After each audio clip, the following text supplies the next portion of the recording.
600 degrees, and I'm gonna come towards you. Get away from the hot zone. See that temperature dropping? Check that out. That's not a 2 zone, that's an infinite zone. That's a 200 zone.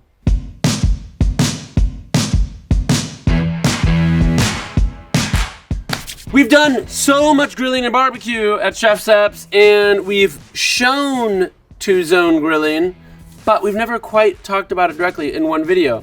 We've done it for our yakitori videos where we have a bichotan set up. We've done it for pretty much all of our grilling.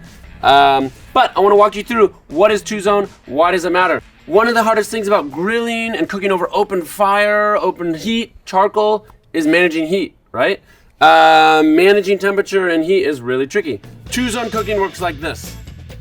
All the coals go in, say, one side here, just so I have a ripping hot section, so I can sear food, crisp food, preheat a big heavy cast iron pan, and then as things are searing, maybe they're flaring up, maybe you want them to rest or cool down, or if it's a bigger piece of meat and you want it to cook slower, you move it to the cold area where I have little or no coals at all.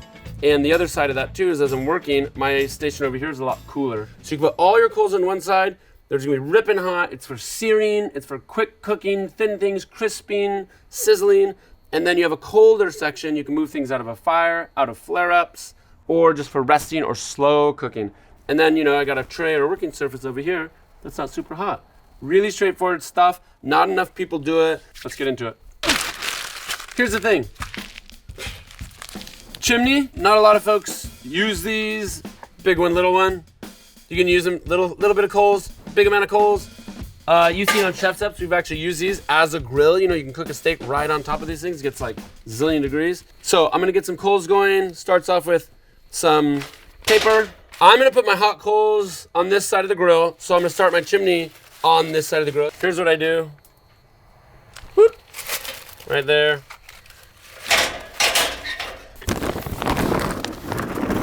Look.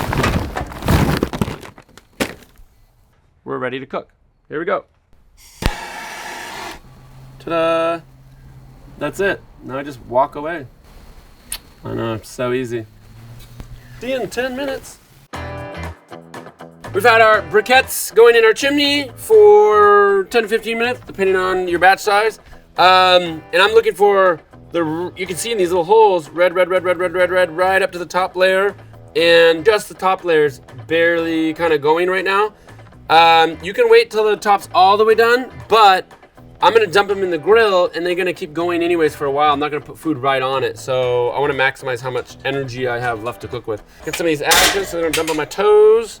And here's what we do. All grills are a little bit different. This one's got this nice little like hatch here. Otherwise you just lift up the whole thing.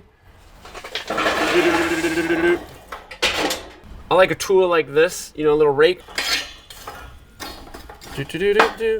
So I like a 2-zone that's like coals are right under the grill, just enough for airflow to keep it really hot. So, this is almost like 1/3 of the space or the surface area on the grill is coals.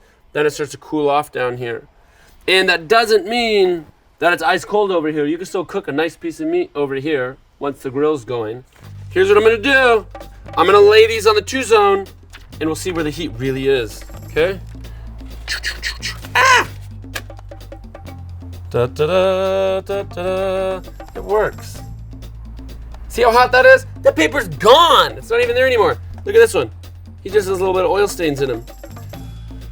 Okay, I won't burn any more paper. You get the idea. It's hot over here, not so hot, colder. Let's cook. Jeez, we're just trying to 2-zone grill. 2 zones. All right.